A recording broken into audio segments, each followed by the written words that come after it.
fais un truc hyper rapide, ça dure 2 minutes. Je sollicite votre indulgence, hein, parce que ça fait bien 7-8 ans que j'y ai pas touché.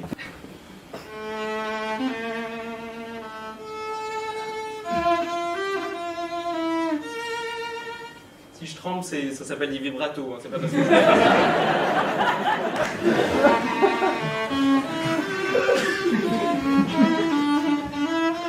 Sinon, je serais vraiment très stressé. Jusque là, c'est passé.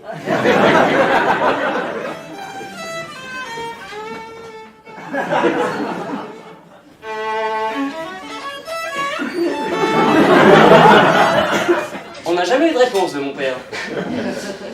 On n'avait plus un sou.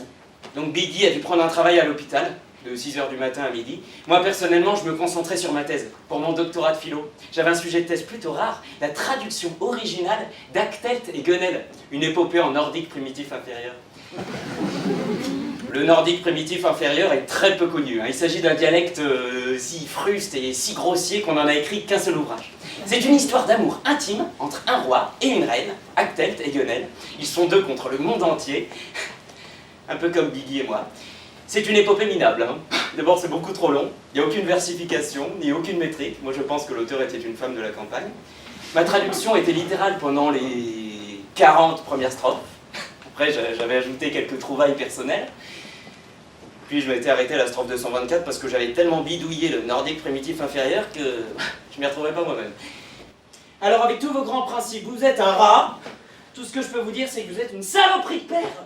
Votre belle-fille, que vous le vouliez ou non, Biggie, mais un rat, mais t'es tombé sur la tête ou quoi? Mais c'est un rat, Fred, t'es bien placé pour le savoir. Je sais, mais ça nous avancera à quoi de le lui dire? Mais ça nous avançait à quoi de ne pas lui dire? En plus, avec tous vos grands principes, un rat, ça fait 3 rats, tu te répètes? Oui, eh ben, je pouvais pas en mettre moins, ton père est un sale con. Je sais. Je peux pas envoyer ça, Biggie, on n'enverra aucune de ces lettres. Trop tard. Biggie, il a qu'à t'envoyer. J'arrivais pas à me décider. Du coup, je les ai envoyées toutes les 3. Comme ça, le rat aura sa ration. C'est comment votre nom? Fred. Oh. Fred? Eh oui, c'est pour ça que les gens m'appellent Trumper. Moi, les gens m'appellent Biggie parce que je suis costaud. Eh oui. Mais c'est vous qui m'avez dit que vous vouliez pas que je sois sérieux. Et c'est à ce moment-là que mon chewing-gum s'est collé dans ses cheveux.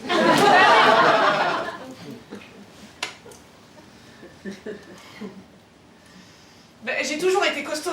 Mes copines m'ont toujours présenté à des géants, des joueurs de foot, de basket, enfin des monstres. Comme si il fallait que tous les coups soient assortis. Il faut trouver quelqu'un d'assez grand pour Biggie. Même en voiture, vous êtes à l'arrière avec 2 ou 3 personnes, et ben les gens vous demandent toujours si vous avez assez de place. Ils posent jamais la question aux plus petits. Ah non, jamais. Pourtant, si 3 ou 4 personnes sont entassées à l'arrière d'une voiture, personne n'a assez de place. Mais les gens semblent croire que vous êtes la seule gênée. C'est stupide. Non? C'est à vous de dire quelque chose. Je suis pas une pute, je fais pas ça tous les jours. Ah bon? Et vous? Qu'est-ce que vous êtes exactement? Papa, t'as vu? Je suis devenu un homme professionnel et responsable. J'ai appris pour ton ulcère. Je voulais te demander pardon. Pour tout. Tu vas mourir. Been dazed and confused for so long, it's my J'ai dream. passé! Wanted a woman, never bargained for you. Mais comment expliquer à la mère de mon fils que l'adultère n'a pas été consommé uniquement parce que je me suis lamentablement planté avec cette gamine? Fuir! Je dois fuir le plus loin possible de Biggie. Je vais chez Cuthbert, mon ami d'enfance à Georgetown, dans le Maine. Le bord de la mer.